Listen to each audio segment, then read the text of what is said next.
Hi, I'm Thieleke, and I'm going to share with you just a little bit about my philosophy of teaching. Um, I owe everything to my high school art teacher, Daniel Weiss. He really inspired me both artistically and just to love learning in general. He's definitely the reason I dared to become a teacher, and he's the person I have to thank for having such a rewarding profession now. But it was the way that he uplifted others that was just, kind of pure magic to me. And I really wanted to spread that magic far and wide, and it's still what I'm attempting to do to this day.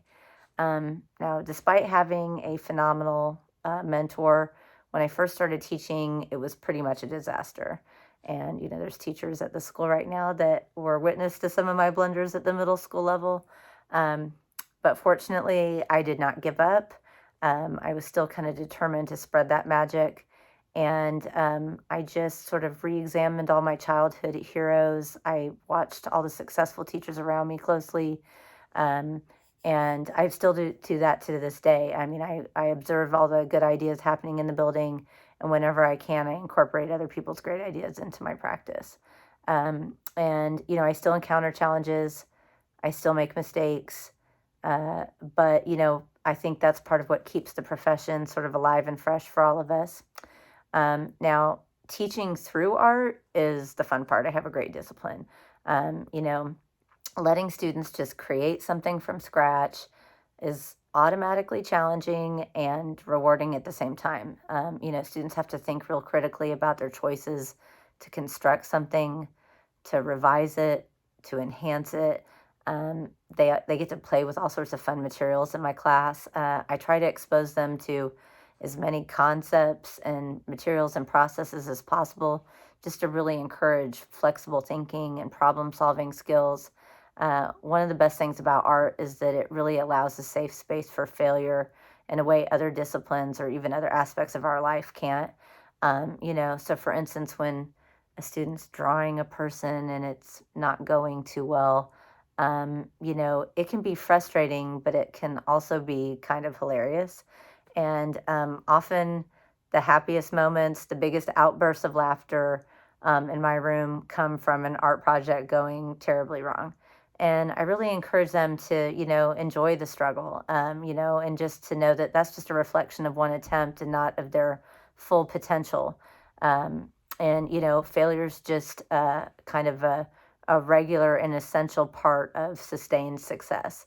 So the creative process really allows kids to be comfortable with failure, become comfortable with critical thinking, comfortable with negative feedback, and really helps them to become problem solvers. And I think that's one of the greatest skills that I can nurture as an art teacher, because problem solving will be useful no matter which path their lives lead them in. So one of the mottos that they hear me say a lot is be a part of the solution or solutions. Another thing I really love about the creative process is that it allows students to kind of recognize the value of their own ideas and efforts. It can give them the courage to try new things or even dare to do something great. And every once in a while, after a student's been trying for a while, they'll have a successful moment. They'll make a work that will kind of give them lifelong joy, maybe even boundless joy. Maybe it'll outlive all of us. And I think that's a really big deal that we can do that and that young people can do that. So another thing that I feel is really important is celebration. Um, we really need to help young people focus on the positives and focus on the possibilities. So I try to acknowledge small successes. I try to compliment freely. I try to award often and abundantly. I invest in an art treasure box full of art supplies in my classroom. I let students choose prizes when they are selected for Students of the Month. They've maintained straight A's for the semester, if they've won a contest, if I've just caught them doing some good deed in my classroom. And I really try to make the awards special. I try to make homemade certificates. I make little homemade ribbons out of recycled materials, sometimes from fabrics from my past that are kind of meaningful to me. Um, but I try to pour a little love into everything I do to let them know that they're loved, and that their positive choices and efforts are really appreciated by me. And I want those awards to also encourage um, their creativity and for them to spread positivity as well.